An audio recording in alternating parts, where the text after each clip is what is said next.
حفاظ کرام ائمہ اعظام حاضرین کریم السلام علیکم ورحمۃ اللہ وبرکاتہ۔ وعلیکم السلام ورحمۃ اللہ وبرکاتہ۔ الحمد للہ الذی ابدع الاخلاق والارضین وبعث نبینا وحبیبنا ووکیلنا وکفیلنا ومولانا ومطوانا وملجانا محمدا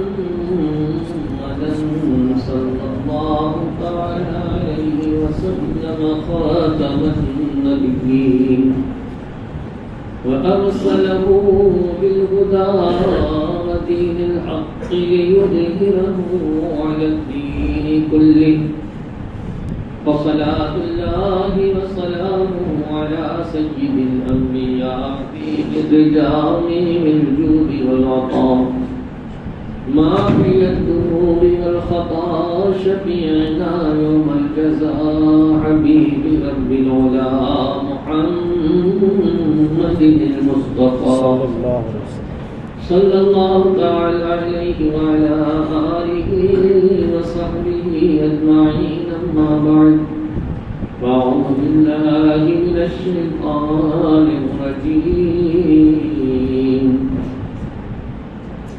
بسم الله الرحمن الرحيم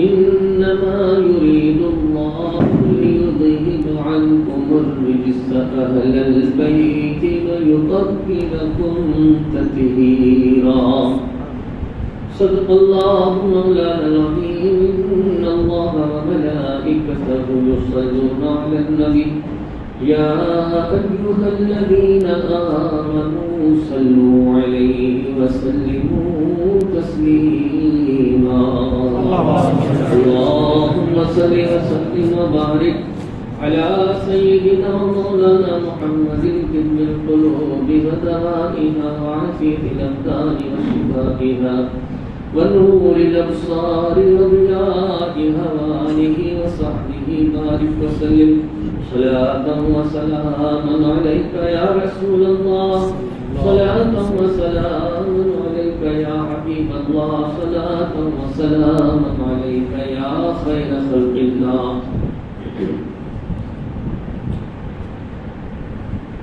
بارگاہ رسالت مآب صلی اللہ علیہ وسلم نے سیدی سرکار پیر و مرشد حضور مفتی اعظم سبحان علیہ رحمت و رضوان قائد منظوم خراج عقیدت کی چند شعر نظر کرتا ہوں اس مناسبت سے کہ آج میرے پیر مرشد کا عرس شریف ہے 14 محرم 13 محرم کی رات 1:40 پر آج سے 42 سال پہلے ہمارے پیر و مرشد اس دنیا سے وصال فرمائے تھے۔ حضور اشرف الفقہا میرے مرشد اجازت ہے اور میں مرید ہوں حضور سیدی سرکار مفتی اعظم کی۔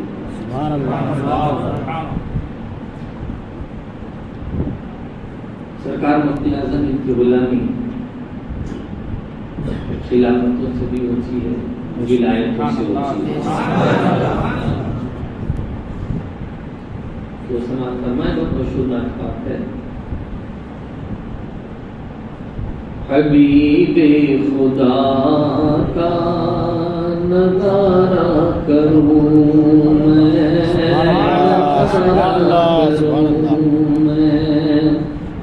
حبیب خدا کا نظارہ کروں میں، نظارہ کروں میں، دل و جان پر نثار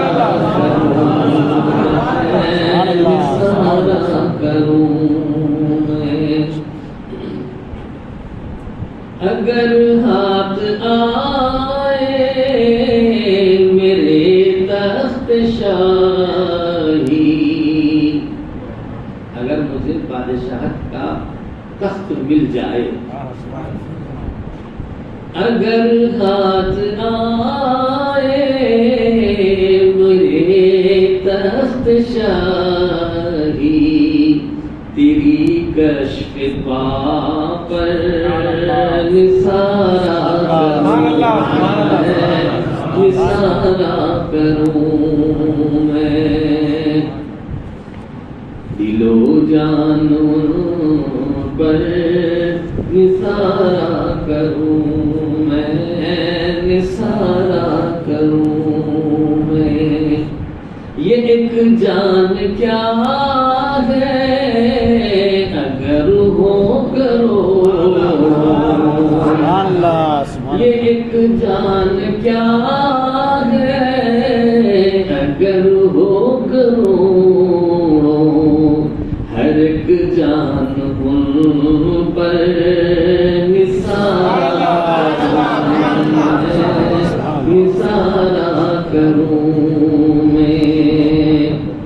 اور یقیدے کا شعر دیکھیے، میں کیوں ٹھوکرے غیر کے در کی کھاؤں، ادھر ادھر ملتے ہوئے کیوں پھروں میں، چاہے وہ دنیا ہو، چاہے آخرت ہو، چاہے پیسہ ہو، روپیہ ہو، شفا ہو، کوئی بھی چیز، اس لیے کہ ہمارے سرکار کو اللہ نے تمام اختیارات عطا فرمائے، حضور کی بارگاہ سے سب کچھ مانگا جا سکتا ہے۔ حضرت رسول کریم صلی اللہ علیہ وسلم کے خادم تھے، ان کا نام تھا ابی بن کعب رضی اللہ تعالی، صحابی رسول۔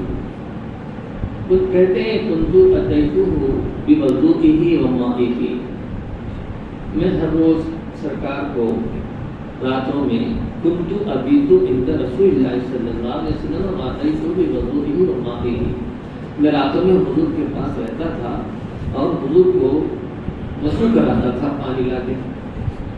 تو ایک دن سرکار نے مجھ سے فرمایا سلی ما شئت، یا ربیعہ سلی ما شئت، تو اے ربیعہ آج تم کیا مانگنا ہے مانگ لو۔ تو حضور سے معاذ کرنے لگے اسألک مرافقتک فی الجنہ، سرکار میں آپ سے جنت میں آپ کے ساتھ رہنا مانگتا ہوں۔ حضور کی غلامی سے جنت ملے گی، یہ بات تو یقینی ہے، مگر جنت بھی وہ عام طبقہ نہیں، عام سیکشن نہیں، بلکہ وہ آپ کا خاص سیکشن ہو۔ اور ایسا نہیں کہ آپ کی برابری منظور ہے، بلکہ یہاں بھی خدمت کر رہا ہوں، وہاں بھی خادم رہوں گا۔ خدمت کرنے والوں کا یہی مقام ہے کہ جب کوئی سچا خادم بن جاتا ہے تو مالک کو جو اعزاز ملتا ہے اس کے قدموں میں غلاموں کو بھی نصیب ہو جاتا ہے۔ حضرت کعب رضی اللہ تعالیٰ عنہ سرکار اقدس صلی اللہ علیہ وسلم سے جنت مانگ کر یہ بتا دیا آپ نے کہ حضور سے سب کچھ مانگ سکتے ہیں، اس لیے کہ جنت خالی تو ملنے والی نہیں، دنیا میں ایمان سلامت رہے، پھر مرتے وقت ایمان سلامت رہے، اعمال اچھے رہے، پھر قبر کی گود میں آپ کی ہماری نجات ہو جائے، پھر حشر میں اٹھے اور نام عمل کھولے جائیں اور نام عمل میں نیک اعمال بھاری رہے، گناہ کم رہے یا گناہ بالکل ہی نہ رہے، پھر سرکار شفاعت فرمائے، شفاعت قبول ہو جائے، پھر اس کے بعد پل صراط سے گزرے، ادھر پار اترے، حوض کوثر پیے، تب کہیں جا کے جنت میں بولیے گئے۔ حضرت ربیعہ نے کہا رضی اللہ تعالیٰ عنہ نے حضور سے جنت مانگ کر پوری دنیا کو بتا دیا، میں نے صرف جنت مانگا یہ مت سمجھنا، بلکہ میں نے یہ ساری چیزوں کی ضمانت مانگی، ساری چیزوں کی ضمانت مانگی۔ اب جنت کیا ہے؟ یہ آخری اسٹیج ہے جہاں جنت باپ سے بڑا ہے کہ نہیں؟ بولو، بیٹے سے بڑی ہے کہ نہیں؟ بڑی ہے۔ دنیا کی دولت سے بڑی چیز ہے کہ نہیں؟ بڑی ہے۔ ہماری جان سے بڑی چیز ہے کہ نہیں؟ بڑی ہے۔ جب اتنی بڑی چیز حضور دے سکتے ہیں تو چھوٹی چھوٹی چیز کیوں نہیں دے سکتے؟ اسی لیے کہ ہمارے سرکار سب کچھ دے سکتے ہیں، ادھر ادھر پھر کے ماننے کی کیا ضرورت ہے؟ بھروسہ رکھو رسول پہ، توکل کر کے بیٹھ جاؤ، انشاءاللہ رسول اللہ ضرور عطا فرمائے۔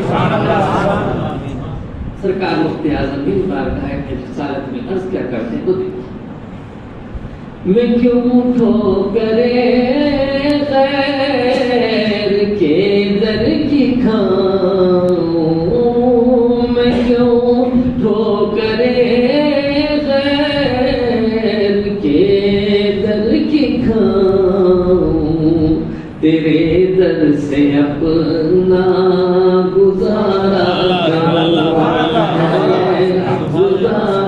کروں میں، تیرے در کے ہوتے کہاں جاؤں پیارے، یا رسول اللہ تیرے در کے ہوتے کہاں جاؤں پیارے، کہاں جا کے دامن پسارا کروں میں، تیرے در کہاں جا کے دامن پسارا کروں میں۔ اور یہ بھی شعر غور سے سنیے، فرشتے جو پوچھے میرا دین و ایمان، میرا دین و ایمان، فرشتے جو پوچھے، فرشتے جو پوچھے میرا دین و ایمان، تمہاری جانب اشارہ کروں میں، تمہاری جانب اشارہ کروں میں، اشارہ کروں میں، دمِ واپسی تک تیرے گیت گاؤں، یا رسول اللہ دمِ واپسی تک تیرے گیت گاؤں، تیرے دمِ واپسی تک تیرے گیت گاؤں، محمد محمد پکارا کروں میں، پکارا کروں میں، محمد محمد پکارا کروں میں، پکارا کروں میں۔ اعلیٰ حضرت عظیم البرکت اپنے ملفوظات کے ذریعے فرماتے ہیں، الحمدللہ میرا ایمان اب اس قدر مطمئن ہے اور میں اپنے ایمان پر اس قدر اطمینان یافتہ ہوں کہ اگر میرے دل کو دو ٹکڑے کریں گے تو ایک پر اللہ لکھا ہوگا تو دوسرے پر محمد لکھا ہوگا۔ یہ تو سرکار اعلیٰ حضرت کا ارشاد ہے، اور سرکار مفتی اعظم کیا کہتے ہیں یہ دیکھیں، خدا ایک پر ہو تو ایک پر محمد،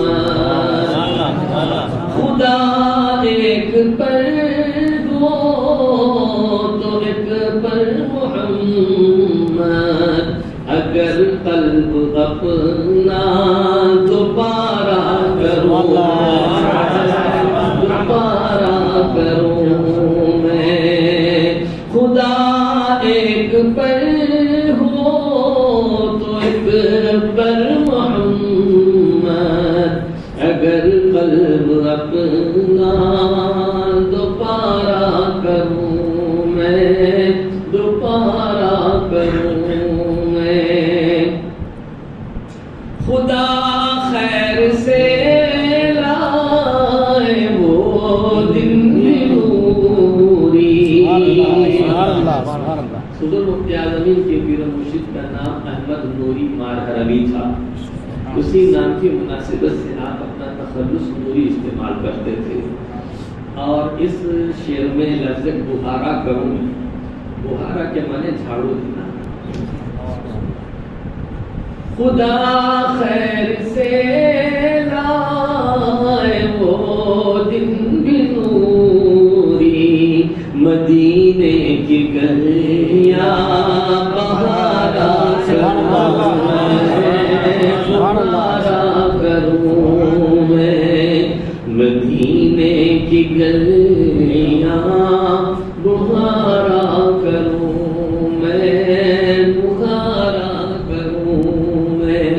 چنانچہ جب سرکار مفتی اعظم حج کے لیے تشریف لے جا رہے تھے، پہلا حج تو آپ نے بغیر فوٹو کے ہی کیا تھا، جب تک فوٹو کا لزوم نہیں تھا، کمپلسری نہیں تھا۔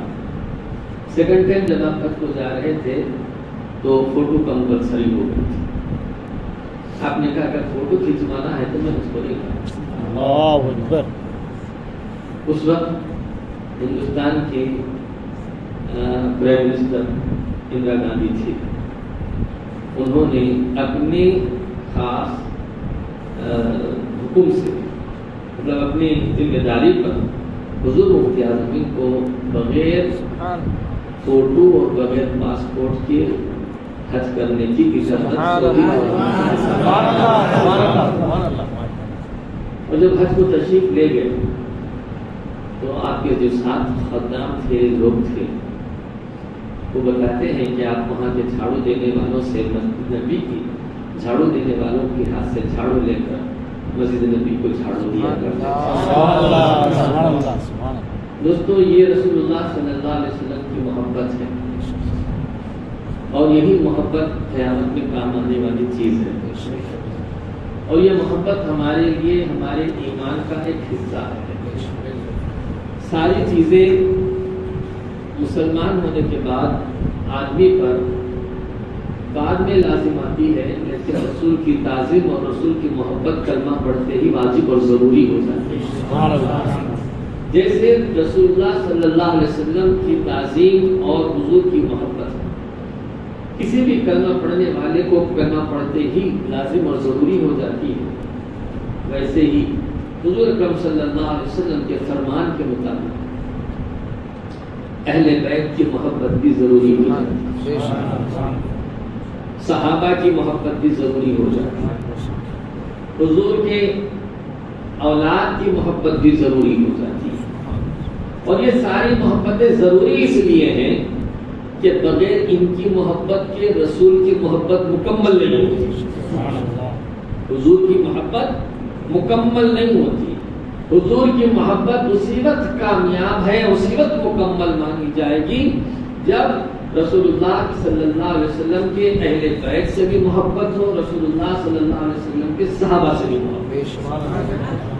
اگر کسی نے اہل بیت سے محبت کی اور صحابہ کو گالی دیا تو وہ بھی صحیح راستے سے بھٹک گیا، اور جو صحابہ سے تو محبت کرتا ہے لیکن اہل بیت کو گالی دیتا ہے، ان کی شان میں گستاخی کرتا ہے، وہ بھی راستے سے بھٹک گیا، دونوں بھٹک گئے۔ اور جو اہل بیت سے بھی محبت کرتا ہے، صحابہ سے بھی محبت کرتا ہے، یقیناً اس کا بیڑا پار۔ اعلیٰ حضرت فرماتے ہیں اہل سنت کا بیڑا پار اصحاب حضور،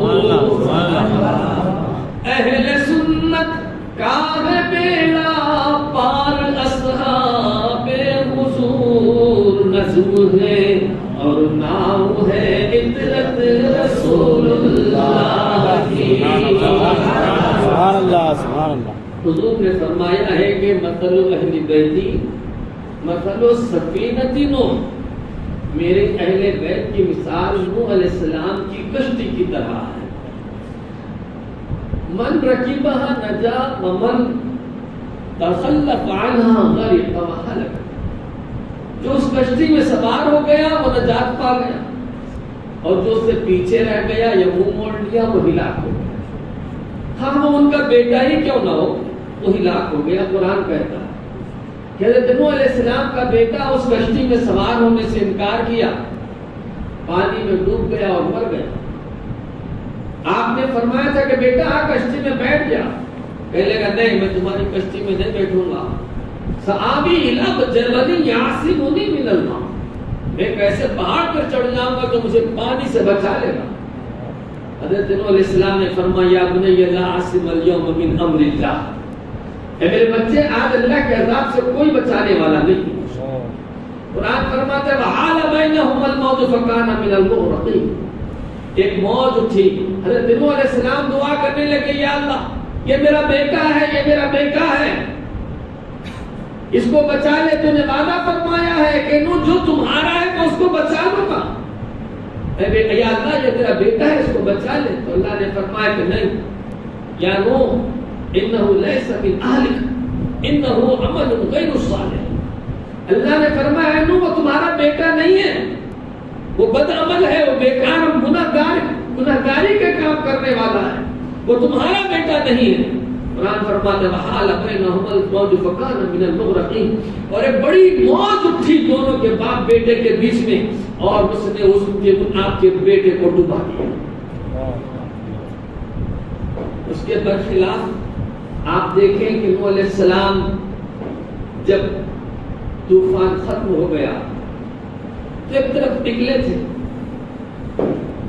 آپ کی ایک ماننے والی، کلمہ پڑھنے والی، نبی کا احترام کرنے والی ایک بڑھیا تھی. وہ روز چرخہ کاٹتی تھی، بازار میں بیچتی تھی، اس سے زندگی گزارتی تھی.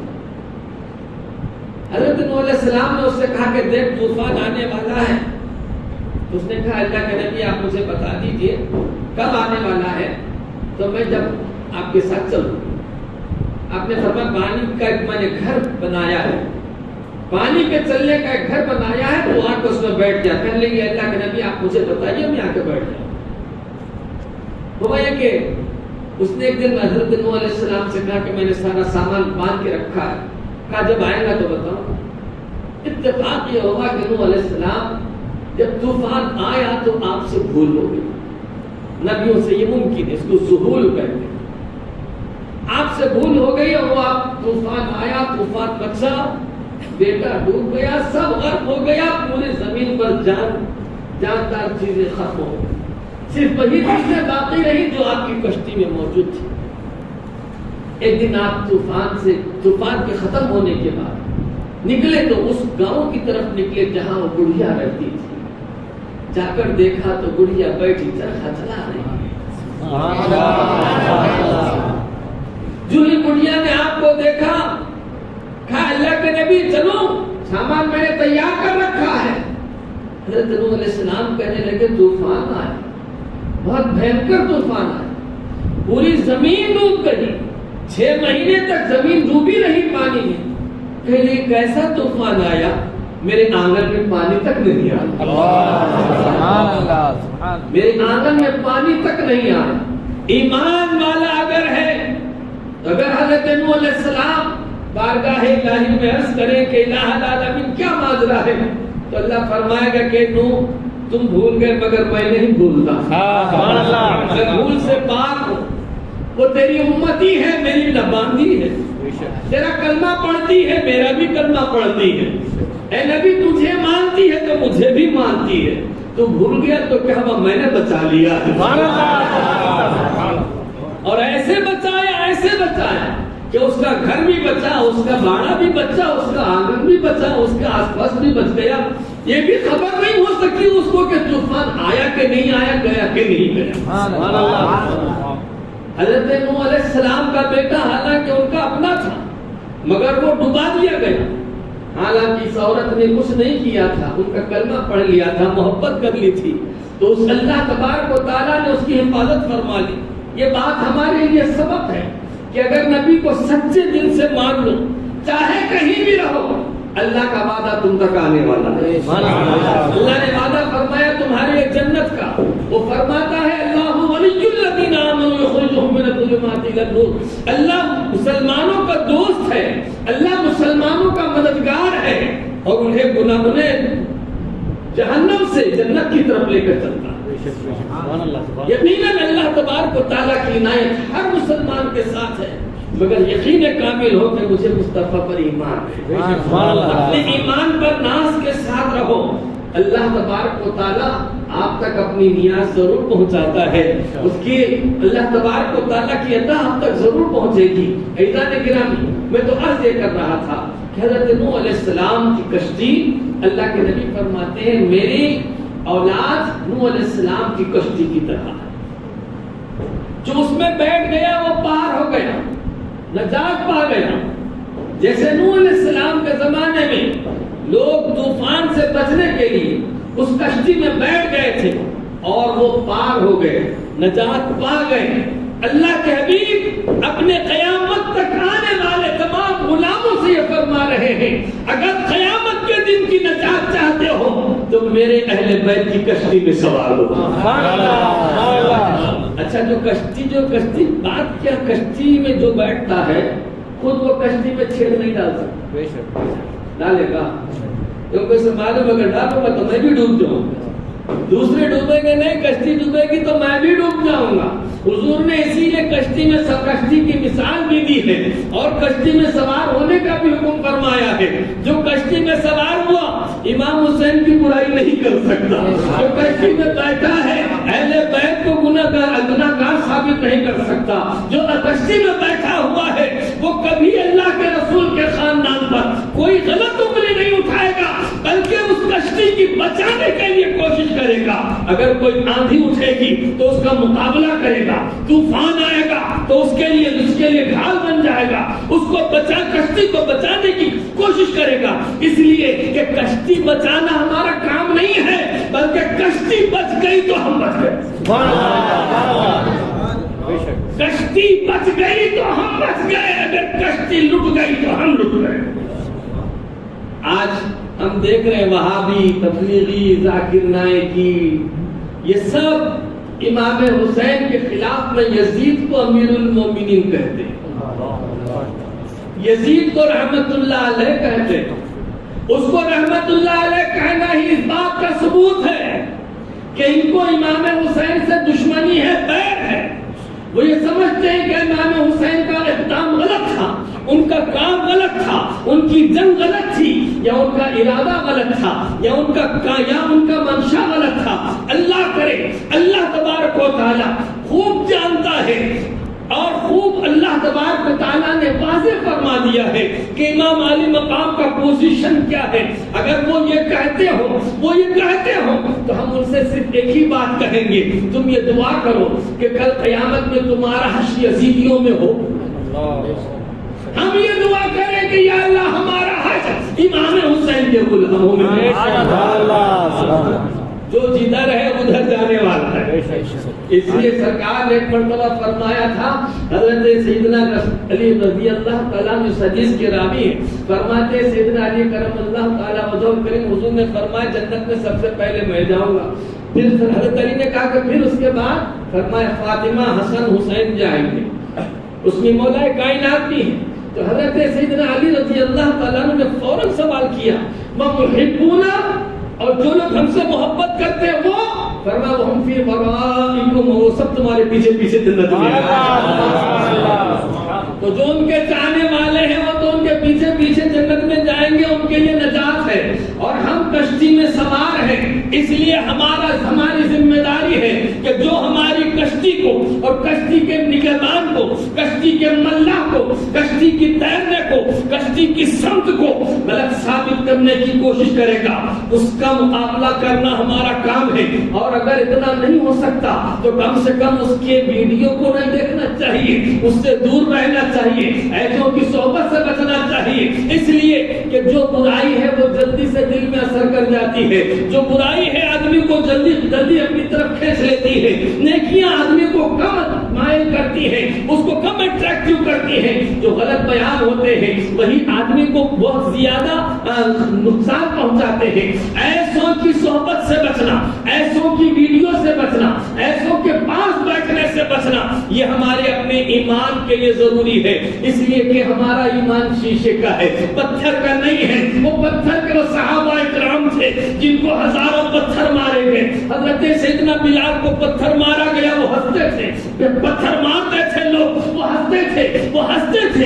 لوگ پوچھنے لگے بلال تم کو جب پتھر مارتے ہو تو کیوں ہنستے ہو؟ کہتے ہیں جب تم پتھر مارتے ہو تو ان پر اللہ کی رحمت اترتی ہے۔ وہ ایمان تھا ان کے پاس، وہ طاقت تھی ان کے پاس۔ ہمارے ایمان بالکل شیشے کی طرح ہے، اگر تھوڑا سا بھی اس کو کریک آ گیا تو ٹوٹ جائے گی، ذرا سا بھی اس کے اندر خرابی آئے گی تو اس کے اندر صورت دکھنا ختم ہو جائے گی، اور اس کی اچھائی جو ہے وہ سب کی سب ملیا میٹ ہو جائے گی۔ ایمان والو اپنے شیشے دل کو جس میں ایمان رکھا ہے، اس ایمان کی حفاظت کرو ان تمام بدذاتوں سے، ان تمام بدعقیدوں سے کہ یہ سب تمہارے ایمان کو برباد کر دینے والے اور تمہارے ایمان کے لٹیرے ہیں۔ اگر تمہارا ایمان کہیں محفوظ رہ سکتا ہے تو وہ کشتی حسین میں رہتا ہے۔ تو جو کشتی میں سوار ہوتا ہے وہ کشتی کا مخالف نہیں ہو سکتا، کشتی جس سمت میں جا رہی ہے اس کا بھی مخالف نہیں ہو سکتا، کشتی جو چلا رہا ہے اس کا بھی مخالف نہیں ہو سکتا، اس لیے کہ اگر کشتی کے چلانے والے کا مخالف ہو جائے تو بھی نقصان ہے، کشتی جس سمت میں چل رہی ہے اس سمت کا مخالف ہو جائے تو بھی نقصان ہے، کشتی میں اگر سوراخ کرے گا تو بھی اس کا نقصان ہے۔ ہماری کشتی کا نگہبان حضرت امام حسین ہے، مولا کائنات ہے، سیدہ زہرا ہے، امام حسن ہے، تمام 12 امام ہے۔ یہ 12 امام کیوں؟ آسمان پہ 12 برج ہیں۔ سبحان اللہ، سبحان اللہ۔ آسمان پہ کتنے برج ہیں؟ اب اللہ سے پوچھو والسماء ذات البروج والیوم الموعود، قسم ہے اس آسمان کی جس پہ برج ہے، برج والے آسمان کی قسم۔ تو برج کہتے کس کو ہے؟ کوئی برج 30 خط کا ہے، کوئی برج 31 کا ہے، کوئی برج 28 کا ہے۔ اسی لیے فروری کتنے دن کا ہوتا ہے؟ اگست کتنے دن کا ہوتا ہے؟ کتنے دن کا؟ 31 دن۔ اچھا جولائی کا یہ کتنے دن کا ہے؟ یہ بھی 31 کا۔ 2 مہینے ایک ساتھ 31 کے آتے ہیں اور باقی سب 30 کے، 30 ہے، 31 ہے، 30 ہے، 31 ہے۔ تو یہ برج ہے، یہ پرانے زمانے کے ان علماء نے یا پھر سائنس نے اس زمانے کی حساب کر کے اس کو برجوں میں تقسیم کیا ہے۔ یہ 12 برج ہے اور سورج ہر مہینہ ایک برج میں رہتا ہے، ہر مہینہ ایک برج میں رہتا ہے۔ اب یہ 12 برج میں سورج گردش کرتا ہے۔ اب یہ 12 برج کیا ہے؟ یہ سورج کے راستے ہیں، سورج کے نکلنے کے راستے ہیں۔ جیسے یہ 12 برج کے بغیر نہ دن ہو سکتا ہے نہ رات ہو سکتی ہے، 12 اماموں کے بغیر نہ دنیا رہ سکتی ہے نہ آسمان رہ سکتا ہے۔ اسی لیے 12 امام، اسی لیے سرکار کا ارشاد سنو، حضور فرماتے ہیں کہ آسمان کے لیے ستارے آسمان کی امان ہے۔ یہ آسمان کے ستارے آسمان کی امان ہے، میری اولاد زمین اور آسمان والوں کے لیے امان ہے۔ سبحان اللہ۔ یہ اگر ہے تو زمین والے بھی سلامت ہے، آسمان والے بھی سلامت۔ سبحان اللہ۔ اللہ کی قیامت نہیں آئے گی جب تک کہ اہل بیت ہمارے درمیان۔ سبحان اللہ۔ اسی کو سرکار فرما رہے ہیں کہ تم میرے اہل بیت کا دامن تھام لو، ایسا نہیں فرمایا بلکہ اس حدیث میں یہ فرمایا میرے اہل بیت کی مثال کشتی نوح کی طرح ہے، اگر تم اس میں سوار ہو جاؤ گے تو تم نجات پا جاؤ گے، جو اس میں سوار ہو گیا وہ نجات پا گیا، اور جو اس سے منہ پھیر لیا وہ گمراہ ہو گیا، وہ بھٹک گیا، وہ ڈوب گیا۔ یقیناً اہل بیت سے محبت کرنا یہ اپنے آپ کو جہنم سے بچانا۔ دیکھو دوستو، میں ایک بات اکثر کہتا ہوں، اللہ کے حبیب صلی اللہ علیہ وسلم کا ارشاد ہے جب حجۃ الوداع کے موقع پر میرے اور آپ کے آقا صلی اللہ تعالی علیہ وسلم نے حج فرمایا، ایک ہی حج کیا سرکار، اور وہ تھا 10 سن ہجری کا۔ حج کا مہینہ آخری میں ہوتا ہے، اسلامی سال کا آخری مہینہ ہے۔